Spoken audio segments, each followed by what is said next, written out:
I want to tell you about this trip that I went on. It was called the Innovations Tour, end of last year. It was a trip that was, it was with the Poynter Institute, which is an American media training and research company.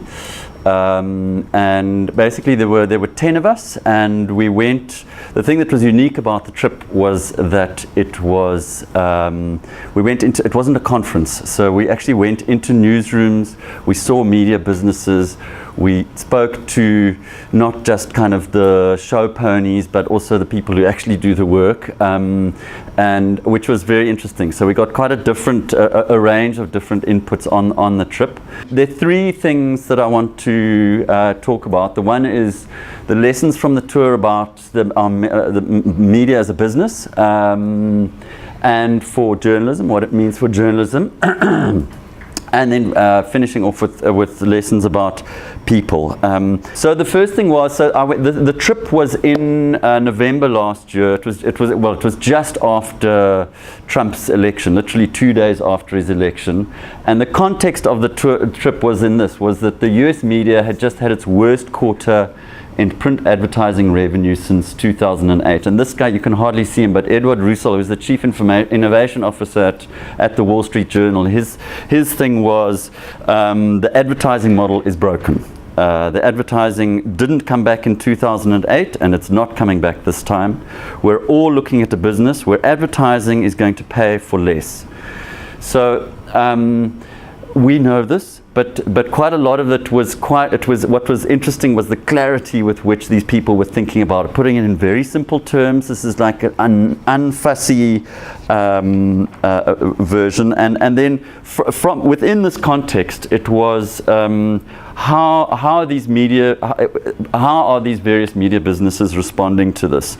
So, response number one was to drive subscriptions.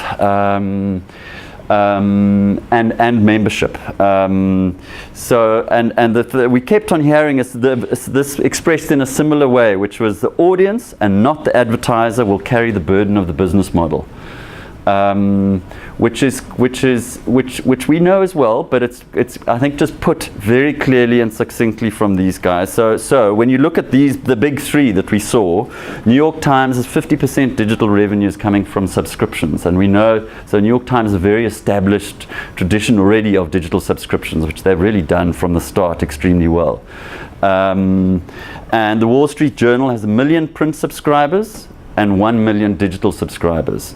And then the Washington Post, they don't have a subscriptions model, but when we were there, they were going, and everyone else around, all the other media businesses were also going, their subscriptions model is, that business model is coming. That their intention, and when we met with them, what they've done is, so they're now, they were actually quite far behind the curve in terms of digital, the Washington Post. So their whole drive has been to try and build a stronger audience that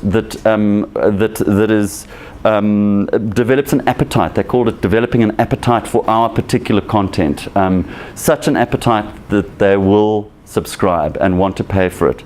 The subscriptions thing is also quite interesting because they also talk about subscriptions and membership. So it's not just about getting through a paywall. It's about what else does that get me? So they've set, they have this this perspective that if you get, especially particularly these three, which are kind of the giants, right, in the States anyway, you get we give you access to a whole lot more besides our content, and they talk about this membership thing. So they try and create a desire in a way from various people in their audience to get, and it means access to their stuff, which is about events, it's about particular meetings, and particular pieces of content that they get access to. So it's more than simply signing up and getting their stories every day.